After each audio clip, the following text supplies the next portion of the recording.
Relentless MK. Rise Up Records. And the revolutionary architect. Here's the issue, we're tearing MCs just like a tissue paper, but don't catch the vapors cause you might suffocate. You best evacuate the building because I'm spilling out the knowledge from the mental. Don't need college credit, got credential.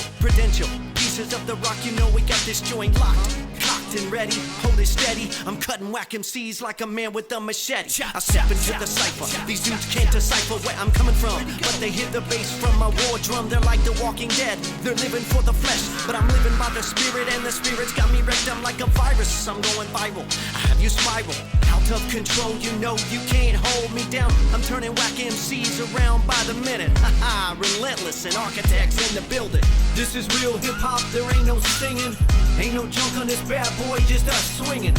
Relentless and architects in the building. Here we coming out swinging. This is real hip-hop, there ain't no singing. Ain't no junk on this bad boy, just us swinging.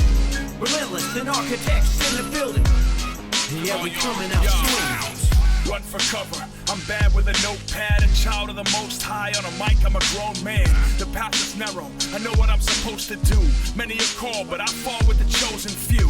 They need heat, so they call me up. The difference between us is something like a Prius and a monster truck. I'm the nicest with a ballpoint, leave it at that. Hip-hop is mine, respect my house, wipe your feet on the mat. And I'ma get my voice heard some way. Me on a microphone is like a line at a buffet, yeah. And in time you'll see I'm on a different plane, like I'm flying United 93. This ain't rap, it's a movement. I'm passing out my single at your CD release while I'm screaming revolution. That's the hard truth. Master and commander of the mic booth, fireproof. I'm Kier from In Defense Of, a podcast member of the Gonna Geek Network, just like the one you're listening to now. The opinions expressed are those of each individual. Check out all the other podcasts at GonnaGeekNetwork.com and get ready, because geekiness begins in 3, 2, 1. You are listening to PopXcast, where science fiction meets pop culture. Captain's log supplemental. PopXcast.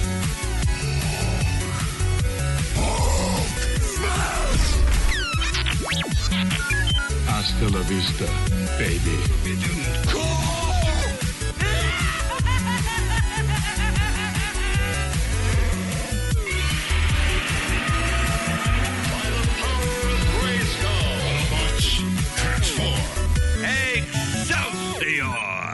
It's Robbie Wrist. Laura Decker. Hi, this is Willa. Kat Robichaux. Mandolin Carlson. Connor Dwelly.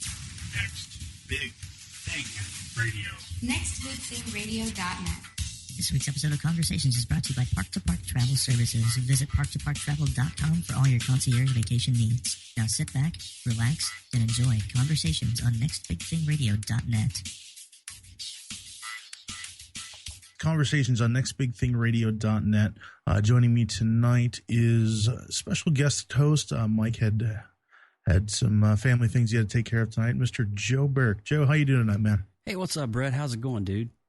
Good. Been a little while since we had you on here. Yeah, it's been quite a while, but it's definitely good to be back. And I'm not sure if I can feel the shoes of Mr. Mike Dowler. Well, actually, I think I can because he only wears a size 4 in women's. I'm here all night, ladies and gentlemen. I'm here all night. Oh, dude. Mind you, he does look fantastic in stilettos. Just going to say that. So. But it is great to be back on Next Big Thing Radio. Yes, it is. Yes. Absolutely, man. We're glad to have you, and thanks for filling in at the last minute here. That's what she said. We got a really exciting guest tonight, guys. Going to kind of just jump right into things here. He was most recently in Captain America Civil War. He played Karpov. So we'll say a big Next Big Thing Radio hello to Mr. Gene Farber. Gene, how you doing, man? Hey, guys. How are you? It's good to hear you, man. It's good to see you. Oh, man, it's awesome. This is really cool. I'm a big nerd, so when I was called on board to talk with you, man, it's kind of cool because I know your character very well from the comics and from the movie, and I'm like, oh, this guy, this is cool. All right, let's do this. So absolutely, yeah, man, absolutely. When I got the call to do it, I was very excited. It was a great opportunity. You know, I auditioned for that casting director about 5 different times for 5 different Marvel projects, and you know, for one reason or another, I just wasn't right for it. And when this came along, it was just perfect. I came in and I just nailed it, and heard, you know, fairly soon after I left that I got it, and I was blessed. And it actually grew. The part actually became much larger than what I initially signed on for. You know, so it was a lot of fun to be part of it. Yeah, anytime that you can sign on as an actor or an actress and you're part of the Marvel Cinematic Universe, I think as an actor, you can probably just sit back and say, okay, I'm part of a bigger thing now. I'm part of something that's much larger than myself, and you're part of kind of a ongoing franchise that's constantly evolving, and your character is part of this now universe of the Marvel Cinematic. Just off the top of your head, man, how does it feel to be a part of something so pop culturally focused and iconic as like Captain America: Civil War or X-Men: First Class? How does that feel? Sure. Yeah. Well, you know, I mean, it's interesting because you know, to be able to do those kind of movies, you have to kind of work your way up to it. You know, it doesn't just happen overnight. You know, there's a lot of TV work, a lot of theater that you have to do in training, and so it's just a natural progression. Even though it does feel like, you know, incredible to be part of something historic and, you know, a Marvel universe, something much larger than I anticipated. What's interesting about it is when what really dawned on me is when I was in my makeup chair, let's say, you know, and someone would walk in and sit next to me and you know, it was Chris Evans. He'd say, hey, what's up? You know, hey, I'm Chris. And I'll say, hey, how you doing? You know, and it was very nonchalant, very, you know, it was just us working. You know, when you're working as just professionals, and it's very, it's fun. Don't get me wrong. It's a lot of, but it's also a level of professionalism that's anticipated and sought for. So when you do those movies, you know, you're very aware of the magnitude and what you're a part of, and hence you act accordingly, respectfully. You do your job and you get out. You know. So yeah, but it was definitely incredible, all levels. Yeah, I could not imagine that feeling. But hats off to you, man. And we hope to see you in the future. We hope to see you in many more movies, not just Marvel. But, yeah, you know, absolutely. Yeah, I mean, I'm you know, my character, unfortunately, if you saw the film, I don't want to spoil it. Spoiler alert. You know, kind of met his end in a very gruesome way. And that was interesting. To shoot, because that was an ordeal in itself, but it turned out all right. But yeah, exactly. Hopefully, I can do some more Marvel in the future. We'll see. Very cool, man. So you've done film work, obviously. You've also done some stage work as well. What do you kind of like better? Because I know you got your start on the stage.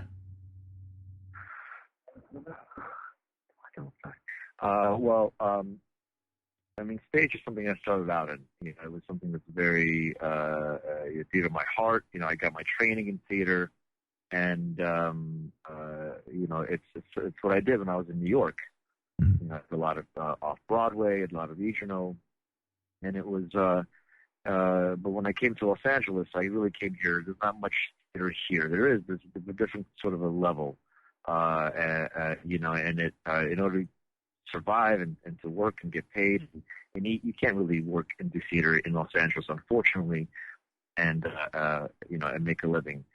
And so I came here specifically for TV and film work. But I've also, before doing TV and film, I did a lot of video games. You know, some pretty big ones. You know, I did Call of Duty Black Ops, the highest, you know, selling game of all time, and one of the main characters in it, and Ghost Recon, Ace Combat, and you know, things like that.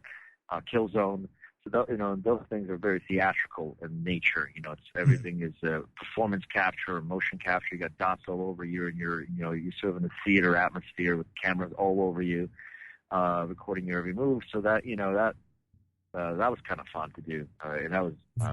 But since then, I haven't really done much theater. I've really been focused on TV and film. Very cool. Now talk a little bit about the motion capture for video games. I'll be honest with you, I really haven't played many console games here since I sold my Xbox about 5 years ago. But they've started using motion capture now to do like the cutscenes and stuff.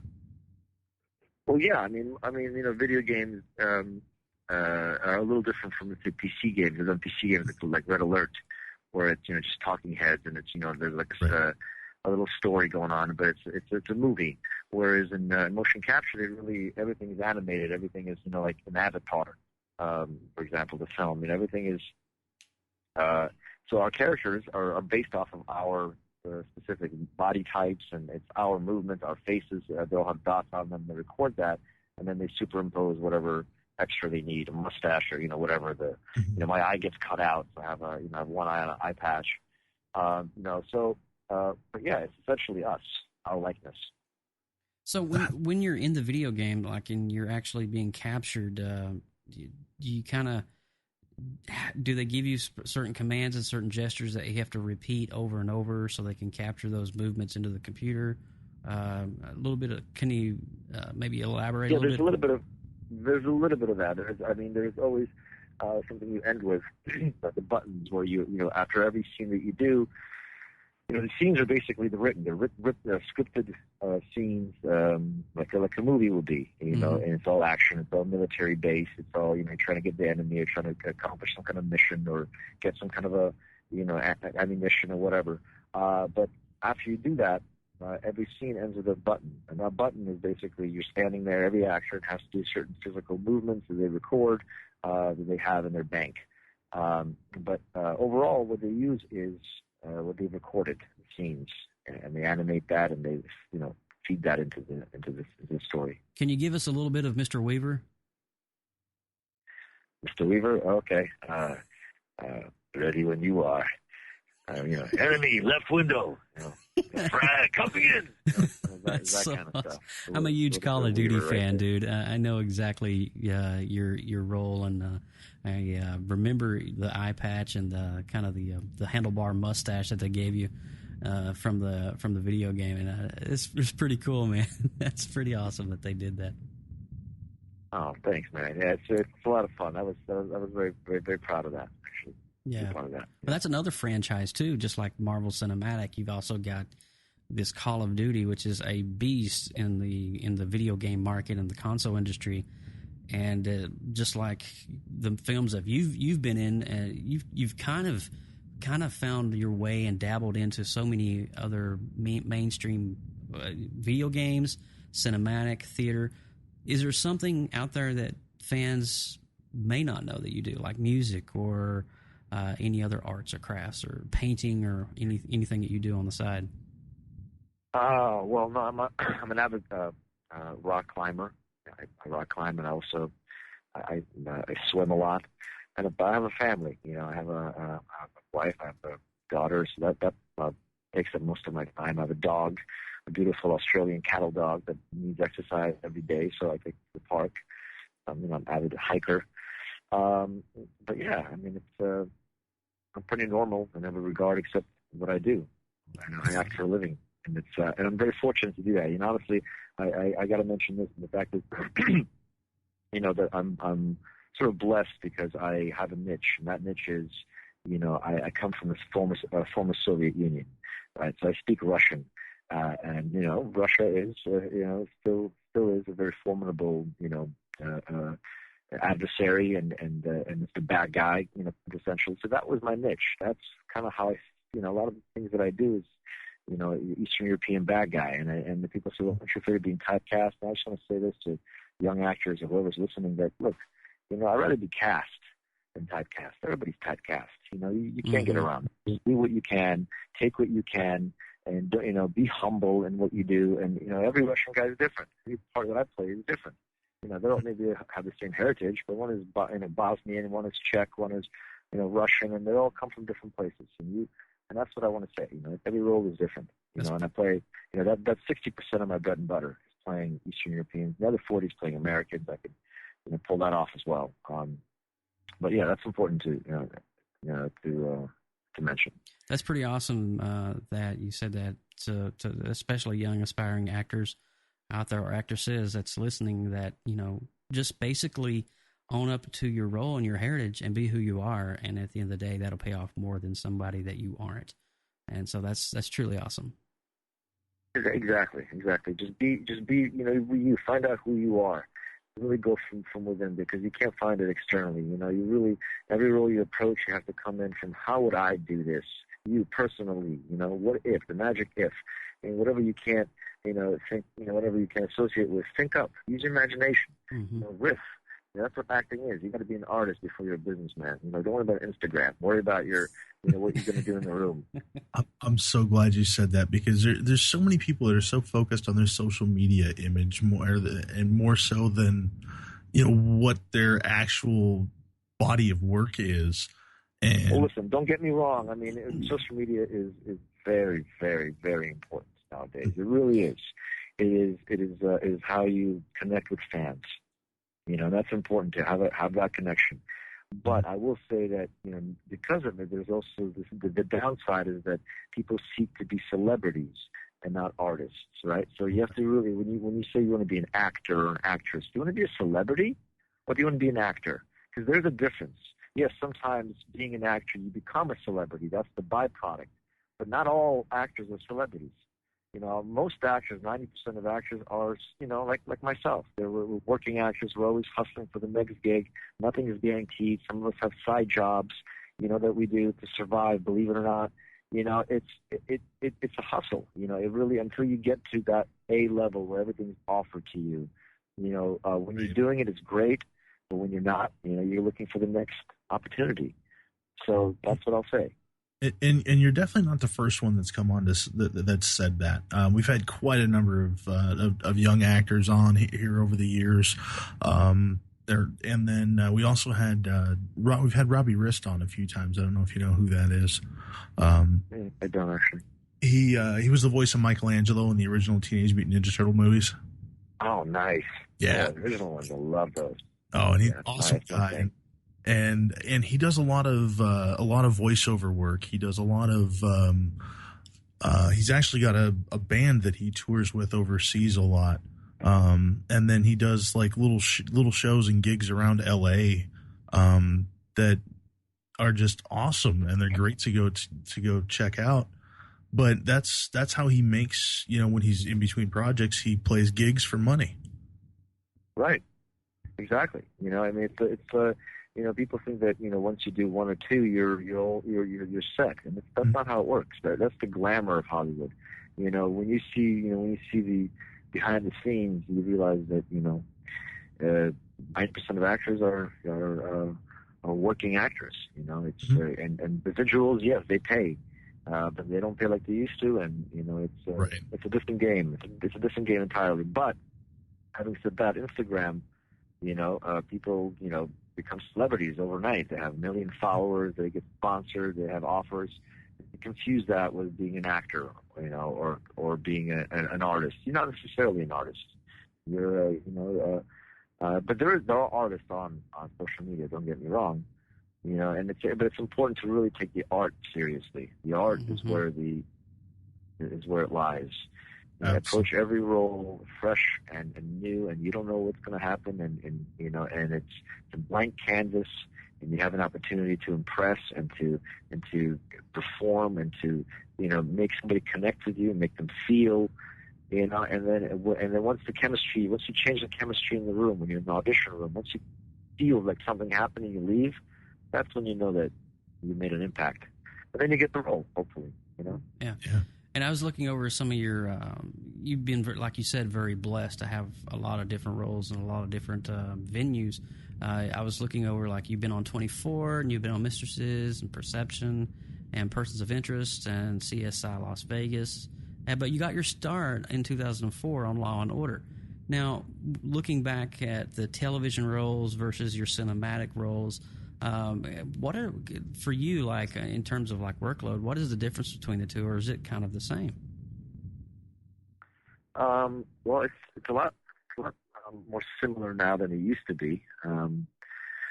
But with just the production value is just grander. It's just more With TVs, it's more, it moves quicker. Mm-hmm. You know what I mean? They're shooting one episode every 1 or 2 weeks, and there's not much time. They have to really kind of move it. So you don't get many takes. You get 1 or 2 takes, maybe. And then, whereas with film, it still has a tempo. There's still a clock, but there's a little more flexibility to get it right. So you can do 5, 6 takes, and they really, everything has to come into place. So that's the main difference. Okay, that makes a lot of sense. Yeah. Definitely. So let's go back a little bit here. You said you grew up in Belarus, and then you moved here at a really young age. Actually, you were right around 11 years old. What was it like at 11 to move to Queens, New York from Belarus? Oh man, you're taking me way back. Yeah, Jackson Heights, Queens. You should have visited Jackson Heights, and it was interesting. It was a culture shock. We didn't just come to the States immediately. We had to kind of do a little beeline. We went to Austria first for a few months, then to Italy, and then we came to the States. That was sort of the route that the Russian immigrant would take to get to the States. You couldn't fly through the Iron Curtain, so to speak. Mm-hmm. And then my first flight was Pan Am from Rome to JFK. That was my very first flight. Wow. I remember in 1990 I arrived. It was a big culture shock. It was great. I didn't speak any English, and I had to learn the language. But luckily, I came at an age where it was right when puberty hit. I was 11. So, and that's what I found out, is that theoretically you can lose your accent if you've come before puberty, because your voice hasn't had a chance to solidify. So theoretically, with a dialect coaching and whatever, you can reduce and eliminate your accent entirely. And so I came at that age, which is why when you hear me speak, I sound very normal American, and but I can definitely put on the Russian accent if I have to. So. Wow. But then it was interesting, and I was bullied a little bit because of my immigrant commie status, so to speak. Didn't know me that well, and but it was great. It was a really good experience. And then I got into LaGuardia High School, Performing Arts, and that's where I went. I went for 4 years to LaGuardia, and every day I would take the 7 train from Queens to Manhattan, and it was amazing. It was an eye opener. I don't know if you know that school. It's the famous Fame School from the movie Fame, and then I got into Boston University after that on a scholarship for acting. Boston University College of Fine Arts. Back then it was called School of Fine Arts, and that was fantastic. That was it. I was hooked. And then studied in London for a semester, and I got out and went back to Queens. Lived in Queens for back in my neighborhood for actually the whole time, until I came to Los Angeles 9 years ago, and did a lot of, like I said, a lot of theater, and just immersed myself in the New York theater scene, and did Law and Order, did whatever there was, and then I was flown out to Los Angeles a few times on screen tests for pilots. And then, my agency at that time was Bicoastal, and, they said, hey, just stay. And eventually I did. I stuck around, and then I came. I actually drove cross country. I packed my car up, drove cross country, and came in 2008. Oh, man. Wow, that's crazy. That's insane. Put everything in the car and just headed off to Hollywood. Pretty much. Yeah, and I came, and it was a very unfortunate time when I came, because I came in 2008. I don't know if you remember, but I came, and the writer's strike happened. So that is right. I remember that. For 3-4 months, there was nothing. It was, dry as a bone. I was trying to make it. So I slept on floors and waited tables and did whatever I could.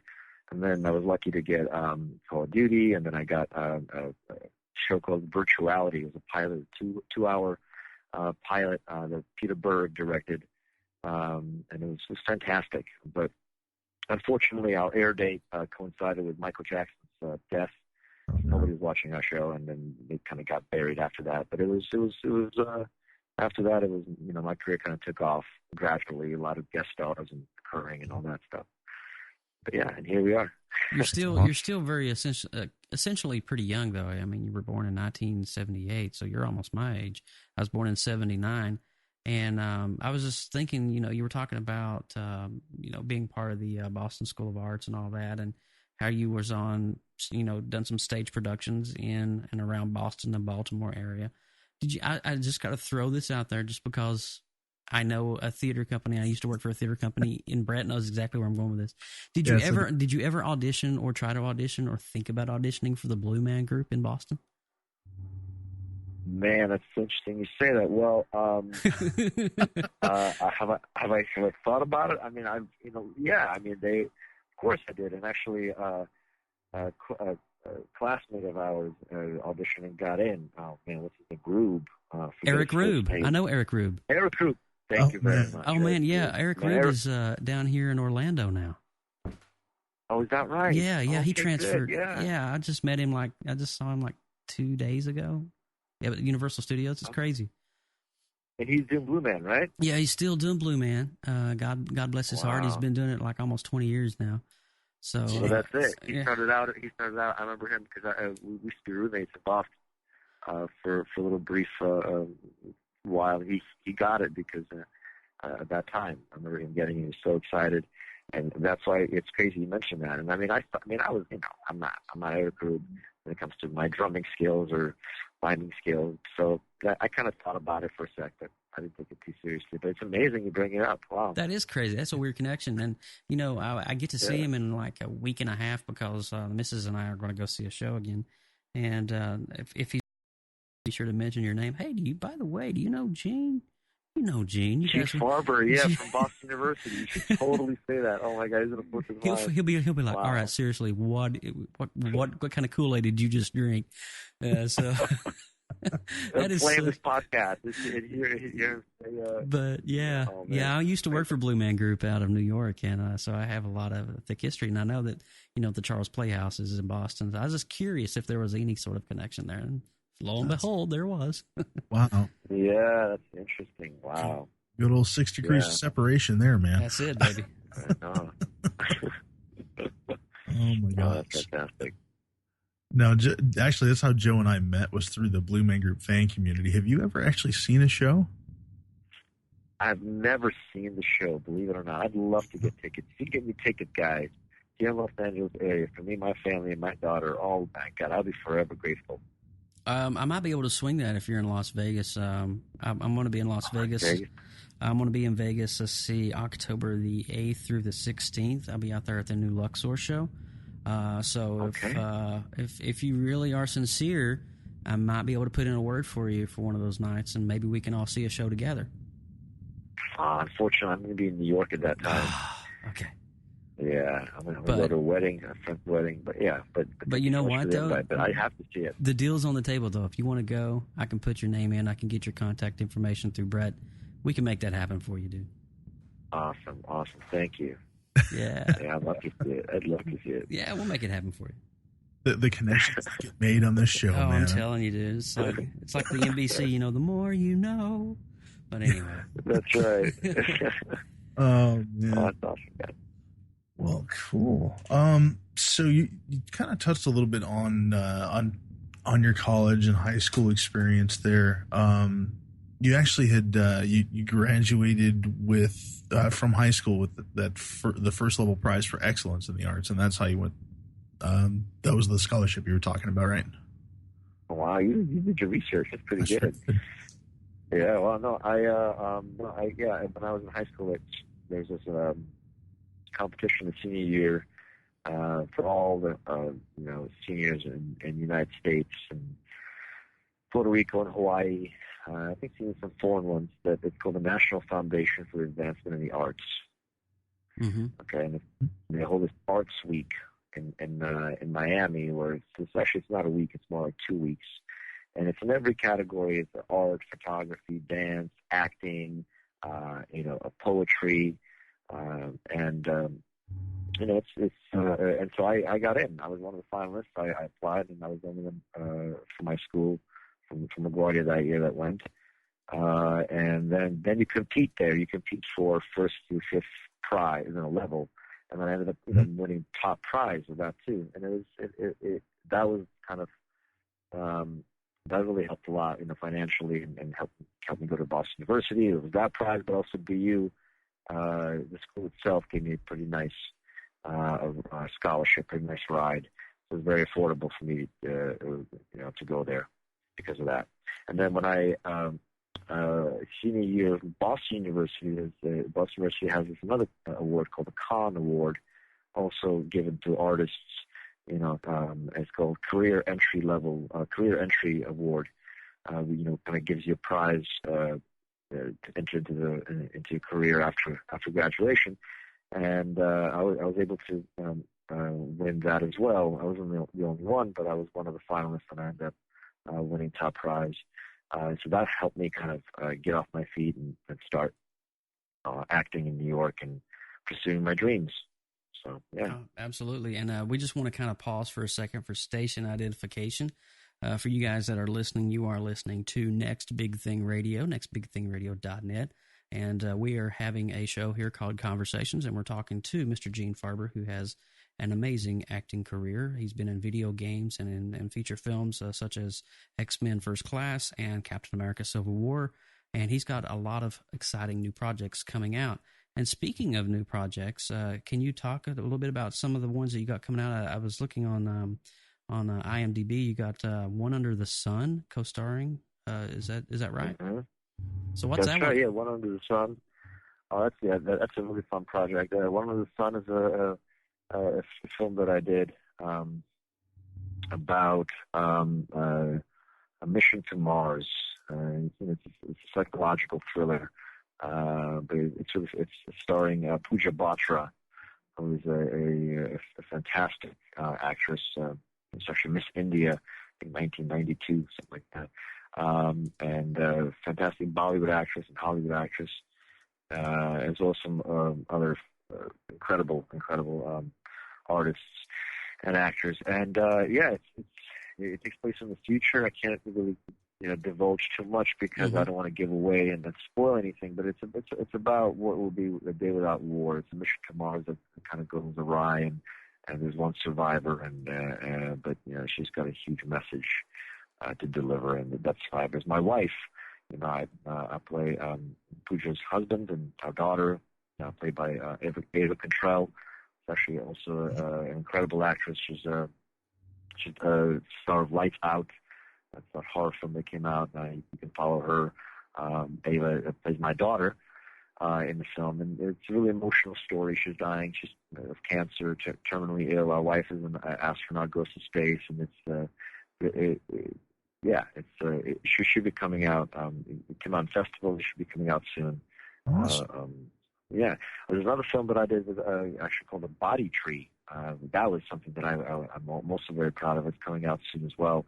I play a Russian. It's a horror film set in Siberia, and I play a Russian shaman, an Altai shaman. That was something that a Russian shaman. Yeah, and actually, the word shaman is a Russian word. Really? It's an Altai word. Altai, shamans are the ones that live in Siberia. They're, the deer people, so to speak.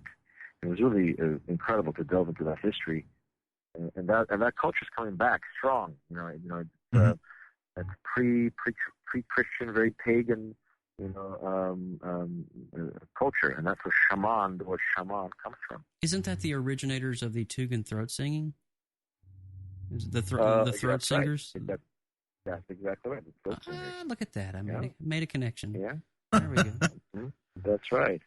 And that's who I played, and it was really, really fascinating. It was a horror film, but it was also a psychological thriller. That's coming out soon. So keep your eyes for that. The Body Tree. The Body Tree. Okay. That sounds interesting. And I have a few other films in development as well that I'm working on.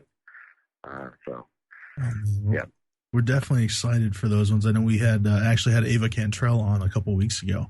I talked to her about Lights Out briefly and One Under the Sun as well. And she's a total sweetheart. She is such a very humble young lady. Oh my Lord!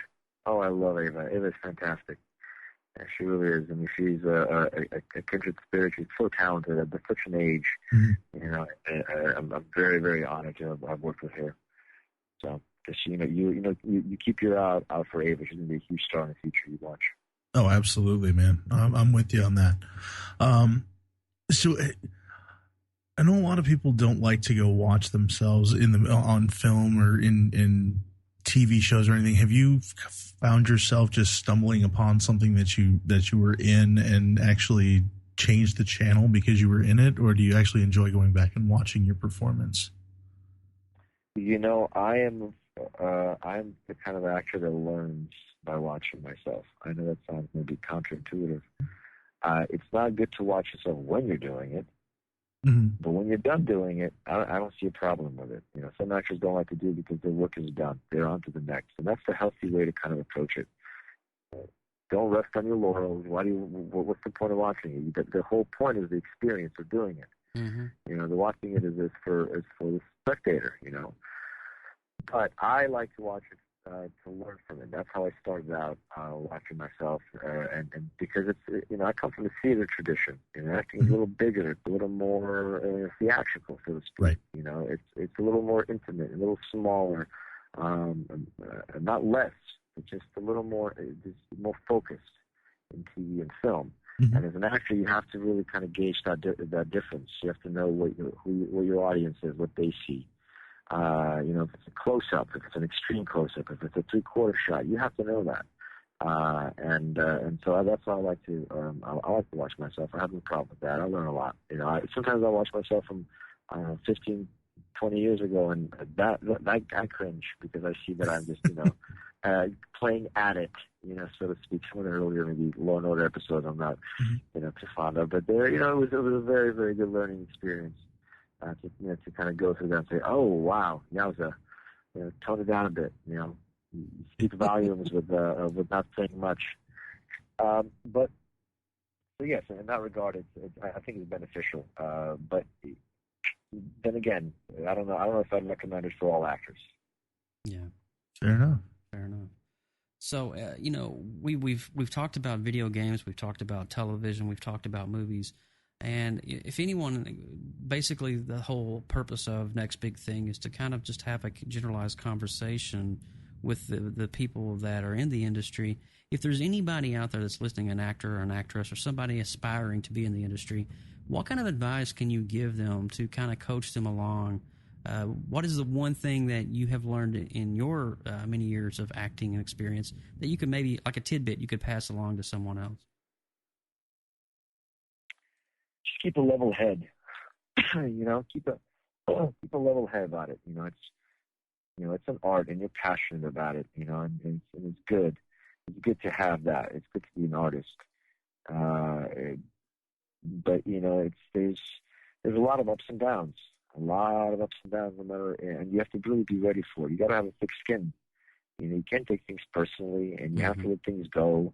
And you have to let things go. It's done. Right. When you go on an audition, you leave the room, forget about it. Stop talking about it to your friends, how amazing it is, how not amazing. You don't know.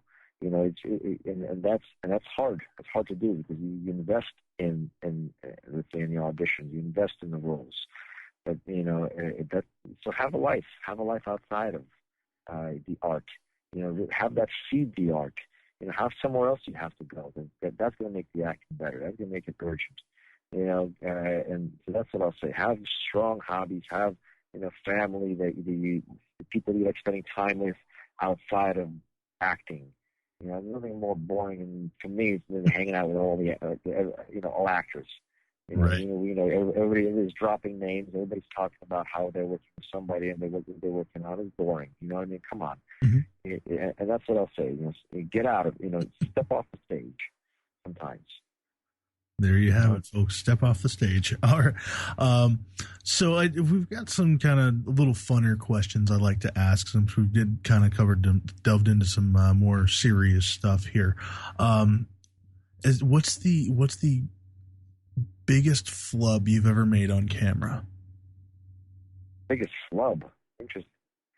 Oh man, I don't think I've flub. Flubs are good things, man. I make flubs all the time. That's magic. What do you mean? Let me explain what I mean. There's no such thing as flubs. I mean, bloopers are one thing, but a flub is an accident that happens, and it's a good, okay, I was working on the first Law and Order that I did, where I played a Georgian, gangster, right? I was being arrested by the late Jerry Orbach and Jesse L. Martin in a bar, and there's all my goons around me, and there's all the shot glasses, and Jesse throws me up against the wall, and one of the goons happens to knock over 2 shot glasses, and they break, right? And being this smart actor that Jerry Orbach and Jesse L. Martin are, they went right along with it, and it was perfect in the actual episode. That would have been considered a flub, but it's not. It's a happy little accident. Right. And that's, it's unexpected. When it's unexpected for the actor, it's so much better for the audience. I can believe that. That's a really good answer. All right. Yeah, I like that. So we've also asked a couple past guests, what's the oddest thing you've ever taken from set? From set? Wow. Oh man, you're gonna bust into this one.